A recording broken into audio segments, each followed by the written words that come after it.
Ang exact value po ay ginagamit din po sa pagsisimplify ng mga ganitong klaseng expression. Sin pi over 4, cosine pi over 4 plus sin pi over 3, cosine pi over 6.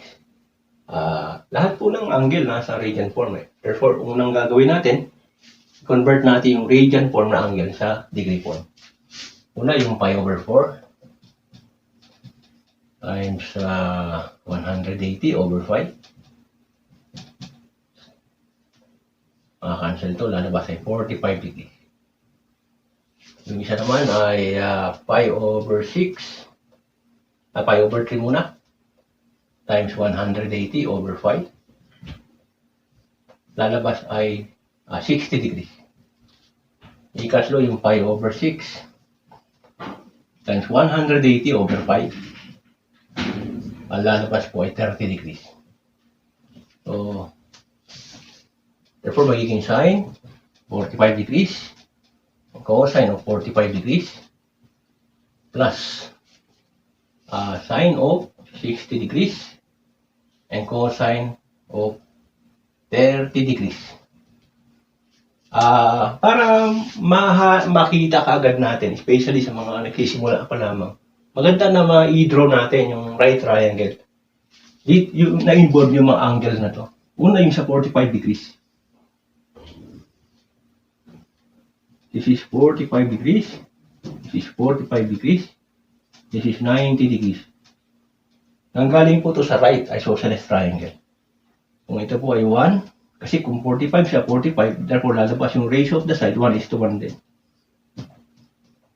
Since right triangle po to, therefore, magiging to. Kasi square root of 1 square plus square root of 1 square, plus 1 square, lalabas po ay square root of 2. Yung sa 60 degree angle naman, 60, 30, at saka 90 degree angle, galing po sa right triangle na ganito. This is 90, this is 30 degrees, this is 60 degrees. Tatandaan lang po natin dito na ang kaharap ng 30 degrees laging 1. Ang kaharap naman ng 60 degrees laging square root of 3. Hypotenuse niya ay 2.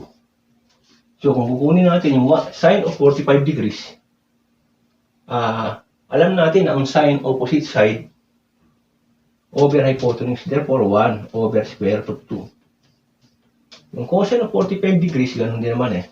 Adjacent side over hypotenuse, pero yung adjacent side na 1 din. Plus 30 degrees sine opposite side over hypotenuse. Lalabas is 30 degrees, no? Sine of 60 degrees, sorry. Sine of 60 degrees is opposite side over hypotenuse, square root of 3 over 2. And the last is cosine of 30 degrees, adjacent side over hypotenuse.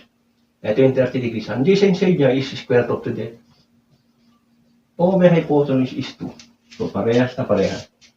Therefore, ang magiging value nito ay 1 over 2. Kasi laws of radical. So, mawawala yung radical sign. Plus, again, laws of radical din ito. Mawawala din yung radical na sign na 3. Over 4. Therefore, ang LCD niya ay 4. 4 divide 2 is 2 times 1 is 2. And 4 divide 4 is 1. Times 3 is 3. Therefore, ang magiging sagot ay 5 over 4. O kaya, pagdating sa mixed number, mixed fraction lalabas ay 5 divide 4. 1. 1 times 4 is 4. Therefore, 1. Therefore, equivalent din po ito sa 1 and 1/4. So, kahit saan po rito, tama.